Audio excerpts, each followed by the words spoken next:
மூன்றாவது முறையாக மோடி அவர்கள் பிரதமராக போவது உறுதிங்கிறது எல்லாருக்கும் தெரிந்த ஒரு உண்மை. தேர்தல் முடிஞ்சது இதை பற்றி பேசுவேன்னா இந்த நேரத்தில் நம்ம எதுவும் அதை பற்றி கருத்து கணிப்புகள் வைத்துக்கொண்டு நம்ம எதையும் பேச வேணாம். தேர்தல் முடிவுதான் 2 நாள் தானே. இன்றைக்கினா 2ஆம் தேதி 4ஆம் தேதி தெரிஞ்சதுக்கப்புறம் 5ஆம் தேதியை பற்றி பேசலாம்.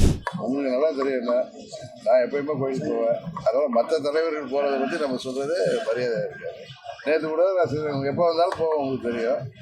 நான் இறை பக்தி உள்ளவன். நான் அடிக்கடி அது இந்த 1.5 மாதமாக எங்களுக்கு நல்ல ஒரு வாய்ப்பு கிடைச்சிச்சு. அதனால் நிறையா கோயிலுக்கு போனேன். மற்றவங்க போகிறத பற்றி நான் கருத்து சொல்கிறது மரியாதையாக இருக்காது. பெரும்பாலான இடங்களில் பாஜக வெற்றி பெற்று 3வது முறையாக பாஜக ஆட்சி வரும்னு சொல்லியிருக்காங்க. எப்படி பார்க்குறீங்க சார்? 3வது முறையாக மோடி அவர்கள் பிரதமராக போவது உறுதிங்கிறது எல்லாருக்கும் தெரிந்த ஒரு உண்மை.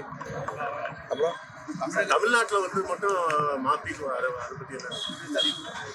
4ஆம் தேதி தமிழ்நாட்டு நிலவரங்கள்லாம் தெரிஞ்சிடும். அதுக்கப்புறம் நீங்களே உண்மை நிலவரம் தெரிஞ்சுக்கணும். சார், கருத்து கணிப்பு அடிப்படையில் அதிமுகவுக்கு பெரும்பாலான தொகுதிகள் கிடைக்கல. தலைமையில் அதுக்கு மாற்றம் வரும்னு நினைக்கிறீங்களா? தேர்தல் முடிஞ்சது இதை பற்றி பேசுவேன்னா இந்த நேரத்தில் நம்ம எதுவும் அதை பற்றி கருத்து கணிப்புகள் வைத்துக்கொண்டு நம்ம எதையும் பேச வேணாம். தேர்தல் முடிவு தான் 2 நாள் தானே. இன்றைக்கினா 2ஆம் தேதி 4ஆம் தேதி தெரிஞ்சதுக்கப்புறம் 5ஆம் தேதியை பற்றி பேசலாம். மீண்டும் அதிமுக உங்க கட்டுப்பாட்டுக்குள்ள வரும்ன்ற நம்பிக்கை முன்னாடி இருந்தது. இப்பயும் அந்த நம்பிக்கை தொடர்ந்து வச்சிருக்கீங்களா?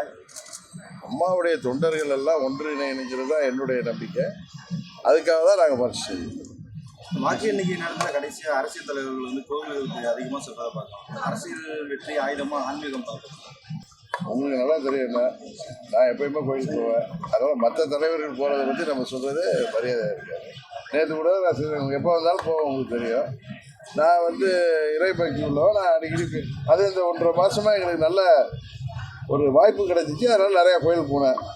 மற்றவங்க போகிறத பற்றி நான் கருத்து சொல்கிறது மரியாதையாக இருக்காது. ஓபிஎஸ் அணியில் தொடர்ந்து அந்த சலசலப்பு இருந்துகிட்டே இருக்கு. அதில் இருக்கக்கூடியவங்களே மாறுபட்ட கருத்துக்கள். எதில்?